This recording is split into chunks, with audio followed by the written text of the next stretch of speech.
टूटे आंगन। घर के बाहर धड़ाम धड़ाम की आवाज़ सुनकर काका बैठक से बाहर निकल आए और काकी भी छड़ी के सहारे उनके पीछे जा खड़ी हुई। दोनों खामोश होकर ईंटों को, जिन्हें मजदूर उतार रहे थे, देखने लगे। दोनों बेटे बड़े आराम से अपने अपने काम पर जाने के लिए तैयार हो गए थे। दोनों बहुओं और बेटों में महीनों से बोलचाल नहीं थी। खाना भी दोनों अलग ही बना खा रहे थे। हाँ, काका काकी जिधर पहले पक जाता उधर बुला लिए जाते थे। अब उन दोनों की पसंद और नापसंद का कोई मोल नहीं था। ईंटें ज़मीन पर नहीं, दोनों के सीने पर गिर रही थी, जिनकी चोट से उनका मन व्याकुल हो रहा था और आत्मा चीत्कार कर रही थी। काकी की आंखें भर आई और अतीत में चली गई। कभी कितने प्रेम से खेलते थे पड़े बड़े हुए दोनों भाई, और जब से उनकी अपनी घर गृहस्थी शुरू हुई थी तो दोनों बिल्कुल ही बदल गए।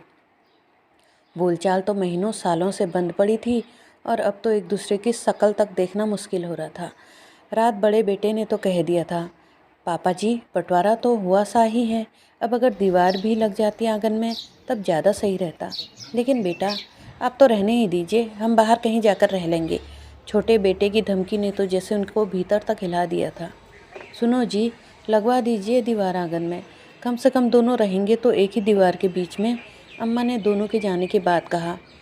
अम्मा पीछे हटिए, चोट लग जाएगी, एक मजदूर हंसते हुए कहा। काकी की तंद्रा भंग हुई।